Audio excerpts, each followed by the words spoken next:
Hello दोस्तों, मेरा नाम नागतेजा है। मैं फिर से वीडियो के साथ आ गया।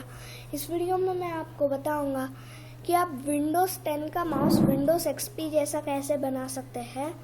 तो फिर हम स्टार्ट करते हैं। सबसे पहले राइट क्लिक कीजिए, फिर पर्सनलाइज, फिर उसके बाद यहाँ पे थीम्स पे आ जाइए, फिर यहाँ पे माउस कर्सर पे क्लिक कीजिए। तो फिर उसके बाद यहाँ पे पॉइंटर्स पे क्लिक कीजिए, फिर उसके बाद यहाँ पे क्लिक कीजिए, फिर नन पे क्लिक कीजिए, फिर अप्लाई पे क्लिक कीजिए, फिर ओके। तो फिर बाय बाय दोस्तों, मैं आपको फिर से एक और वीडियो के साथ मिलूंगा। तो फिर बाय।